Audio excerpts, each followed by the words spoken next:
안녕하세요. 엘베스테크 대표 이시원입니다.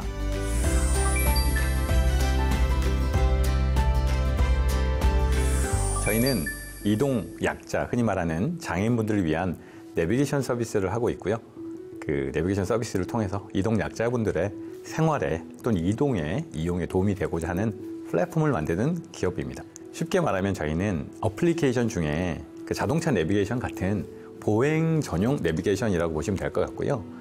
시각장애인분들이나 휠체어 타신 분들이 보행에 필요한 내비게이션들, 즉 어떻게 하면 좀 더 안전한 곳으로 갈 수 있는지, 지금의 장애물이 무엇이 있는지 이런 것들을 안내해주는 플랫폼, 쉽게 말하면 어플리케이션이라고 보시면 될 것 같습니다. 처음에 제가 창업을 2017년에 아이템을 가지고 창업을 시작을 했고요.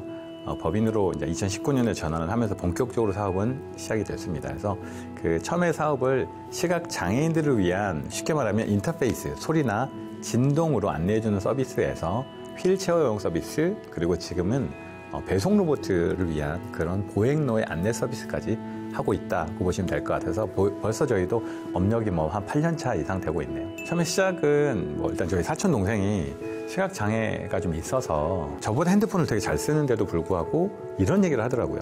인터넷으로 굉장히 많은 정보를 찾을 수 있지만 눈앞에 있는 공간 정보를 찾는 건 힘들어라는 말에 너무 당연한 건데 그걸 왜 못하지? 그래도 지금의 시스템으로 쉽게 안내해줄 수 있는데 라고 시작을 했는데, 이게 알고 봤더니 그런 문제가 굉장히 많더라고요. 택시를 타시는 시각장애인분들이 그냥 원래 내려주는 곳에 내려다 주면 좋은데 자연스럽게 조금 앞에다 내려줬나 봐요. 그러면 그 뒤에 집이 있음에도 불구하고 한 3-4시간을 헤맨다, 이런 얘기를 들어보면 누군가한테는 너무너무 당연하고 너무너무 쉬운 정보가 그 누군가한테는 그 3-4시간을 헤매야 되는 정보다라고 하는 걸 보면 이거는 그 가치가 너무 크겠다라고 저는 생각을 했던 것 같고요. 이 단순한 정보가 그들에게는 단순하지 않은 정보일 수 있다, 필요한 정보일 수 있다고 생각을 해서, 그리고 그 정보가 종래에는 언젠간 우리에게 엄청나게 크게 좋은 정보로 다가올 거라고 믿음도 좀 있었던 것 같아요. 그러다 보니까 이렇게 사업을 좀 더 집중했던 것 같습니다.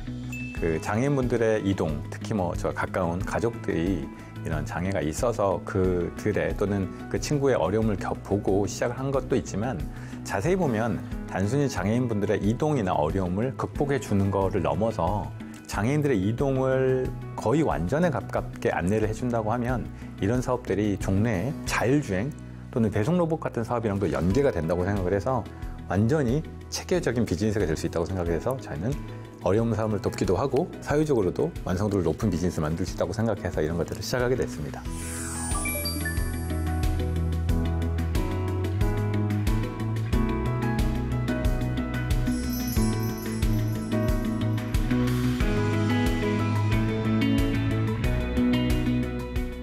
저희는 정확하게 따지면 보행 정보를 다루는 회사라고 보시면 될 것 같고요. 보행로를 안내해주는 소프트웨어, 또 동시에 아무래도 이제 이렇게 만들어진 보행 데이터를 사용자들이 쉽게 쓸 수 있도록 안내해줘야 되기 때문에 그런 것들을 소프트웨어 형태로 만들어주기도 하고, 보행로 데이터를 또 판매하기도 합니다. 그래서 그 두 가지를 같이 하고 있다고 보시면 될 것 같습니다. 지역마다 편차가 있긴 하지만 그래도 국내에서 시각장애인과 휠체어 전용 내비게이션이 저희가 가장 많이 쓰고 있는 어플리케이션이라고 보시면 됩니다. 만족도가 처음에 그렇게 높진 않았습니다. 근데 저희는 확실한 건 그만큼 요구가 있다고 생각을 해서 그 피드백을 계속 들으면서 개선을 좀 했거든요.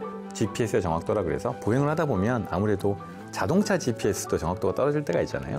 보행은 그게 더 중요하기 때문에 그 정확도에 관련된 이슈가 있었고, 그런 이슈들이나 피드백들을 제가 조금 더 개선해서 지금은 정확도도 많이 높였고 사용자의 사용성도 많이 높여서 지금은 상당히 높은 수준으로 올라와 있고요.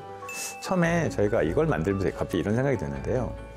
피드백을 처음 받기 전에 저희가 이런 걸 만들었는데 어떠세요? 라고 물어보면 장애인분들이 아이고 고생해서 이런 거 잘 만들었어 라고 얘기하는 게 아니라, 이런 어플리케이션 너무 많아, 이렇게 왜 맨날 만들기만 해, 제대로 좀 사용할 수 있도록 안정성을 가져야지 라는 말을 해주셨을 때 한편으로는 조금 부끄럽기도 했고, 한편으로는 장애인들을 위한 서비스가 이렇게 만들다 말고 완성도가 떨어지고 돈이 안 되기 때문에 지속 가능하지 않구나라고 하는 것들을 좀 보면서 결론은 지금 당장이 아니라 지속 가능한 서비스를 만들기 위한 노력이 필요하다고 저는 생각을 했던 것 같고요. 그러다 보니까 그 만족도가 지금도 계속 조금씩 높아지고 있고 그렇게 진행하고 있습니다. 저희가 시작했을 때는 시각장애인, 그리고 지체장애인, 로봇, 그리고 자율주행까지 생각하는데 이걸 좀 정리해보면 믿었습니다. 보행로라는 정보가 생각보다 쉽지가 않고 이거를 수집하는 게 참 어렵기 때문에 이게 만약에 제대로만 수집이 된다면 어떤 서비스까지 가능할까라고 보면 이렇게 보시면 돼요. 배송 로봇가 보행로에서 다니는 것처럼 이제 자율주행도 아마 일반화 될 것 같습니다.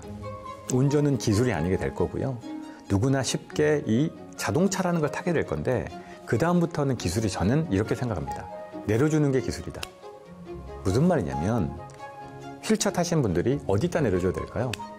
명동의 특정한 교자만두라는 곳을 가고 싶은데 휠체어를 탔고 자율주행 차를 통해서 탔긴 했지만 교자만두 앞에 못 내려다 주고 분명 명동 어딘가 내려줘야 되는데 그 내려주는 지점과 교자만두의 입구까지 알려줄 수 있으려면 내려주는 지점이 정확해야 됩니다. 두 번째, 타는 지점이 정확해야겠죠. 내가 여기서 차를 불렀는데 휠체어에서 탈 수 있는 위치가 어딜까? 문 앞에서 탈 수도 있고 특정 지역에서 돌아서 탈 수 있는 것처럼 이제는 내려주는 것 그리고 타는 것 그 장소를 지정하는 게 기술이라고 생각을 해서 이게 있으려면 보행로 정보가 있어야 되는 거니까 저희는 진짜 자율주행이 되려면 완전한 도어투도어가 되려면 저희가 갖고 있는 기술이 가장 중요한 기술이 되지 않을까 생각을 하고 최종 목표는 그걸 목표로 저희가 이렇게 열심히 하고 있습니다.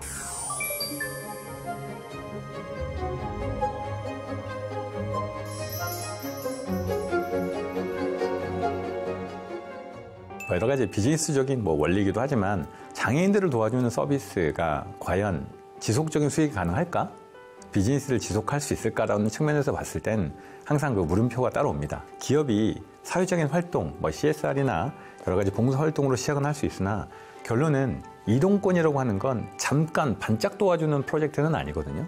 생활일 수 있고 앞으로 그분들의 기본권일 수 있는데 봉사 형태로 도와주는 것 때문에 저는 그런 것 같아요. 그래서 그게 정말 사업으로서 우리가 흔히 말하는 지속 가능함이라고 하는 건 그 비즈니스적으로 보면 수익 구조와 연계가 돼야 된다고 하는 것들을 저는 풀어냈던 것 같아요. 도와준다고 제가 생각하진 않았고요. 그분들이 저한테는 되게 VIP 고객 같은 느낌을 저는 받았거든요. 어떻게 보면 고객이기 때문에 다른 분보다 조금 더 신경 써주고 그분들이 다닐 수 있을 정도의 보행로의 정보면 다른 사람들한테는 엄청나게 도움이 될 거라고 저는 생각을 한 거죠. 그래서 저희가 배송 로봇 업체가 보행로를 다니거든요. 그 보행로 정보를 저희한테 받아가는 것도 저희가 만들어내는 디테일한 보행로 정보 때문이라고 생각을 합니다. 그런 면에서 저희는 그 일회성에 그치지 않았고 지속 가능함이라는 걸 찾았던 것 같아요. 보행로를 지금도 현장에서 지속 가능하게 수집할 수 있는 업체가 저희가 유일하기 때문에 다른 업체와 약간의 차이가 있지 않았을까? 그 약간의 차이가 결론은 사용자들의 선택이 되지 않았을까라고 생각합니다. 저희가 8년 동안 그래도 일주일에 한 번 이상은 좀 만나려고 노력을 하고요. 그러다 보니까 이제 장애인분들이 오히려 저희한테 테스터라기보다는 컨설턴트에 가깝습니다. 와서 막 저희한테 막 이런저런 얘기도 해주시고 지금 갖고 있는 기술에 대해서 자기들이 뭐가 불편한지도 얘기해 주시다 보니까 다른 말로 리빙랩, 삶에서 그런 것들을 연구한다고 한 리빙랩이라고 얘기를 하는데요. 그런 것들이 자연스럽게 저희한테 체득이 돼서 저한테 너무 좋은 경험이 되고 너무 좋은 자산이 되는 거죠. 그러고 있습니다. 요즘엔 너무 좋아하시고요. 저희가 단순히 어플리케이션뿐만이 아니라 글라스랑도 연동하는 시스템도 만들고 있고 특히 휠체어 자율주행이랑도 연동하는 시스템을 만들고 있어서 이제는 인공지능이라고 하는 게 그렇잖아요. 그 장애인분들 입장에서는 인공지능이 막 개발이 돼 있다고 하는데 이게 나한테 어떻게 효용되는지 잘 모르시는데 저희 어플리케이션을 통해서 야 이제 내가 말을 해도 내 말도 금방 알아듣고 그 말로 공간 정보를 금방 인식해서 야 주변에 갈 만한 카페 찾아줘 그러면 카페를 찾아준 것뿐만이 아니라 그 카페 입구까지 안내해준다는 개념으로 볼 때는 엄청나게 편리했다는 것들을 느끼시고요. 그리고 진짜로 이제 이렇게 되면 독립보행도 가능하겠다. 만족도가 되게 높으셔서 저희도 상당히 고무적으로 열심히 하고 있습니다. 기술이라고 하는 게 참 빠르거든요.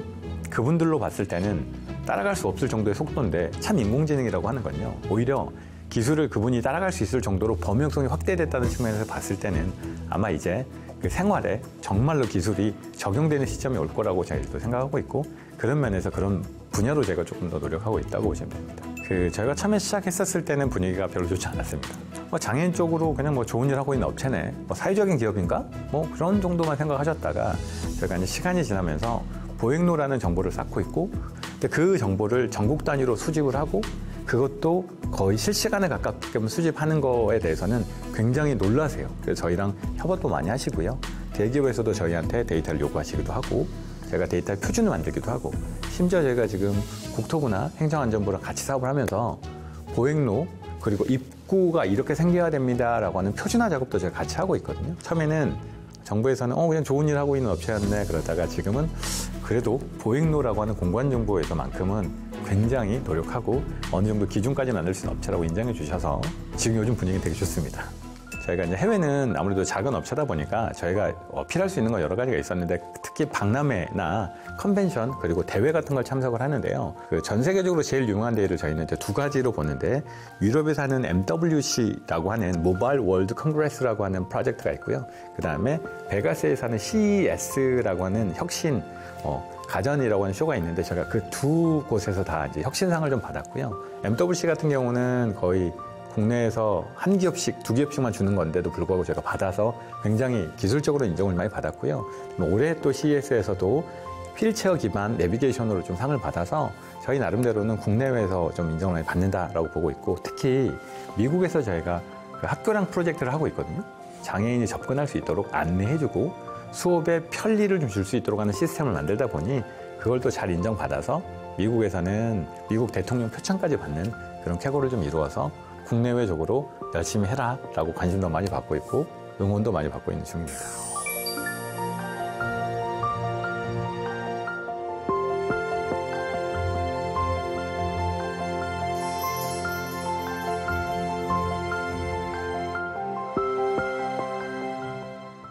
보람 느끼는 순간이 너무 많아서 그 질문이 딱 나왔을 때 여러 가지 생각이 됐는데 일단은 두 가지인 것 같아요. 첫 번째는 사용자들한테 오는 피드백 중에 이동이 좀 어려운 분들에게 이동의 즐거움, 그 당연한 권리를 줬을 때 그분들이 느끼는 어떤 피드백을 보면 참 어떻게 말로 형용할 수 없는 우리는 비즈니스이기도 하고 그 누군가한테는 꼭 해보고 싶은 봉사를 하면서도 해보고 싶은 좋은 일인 거잖아요.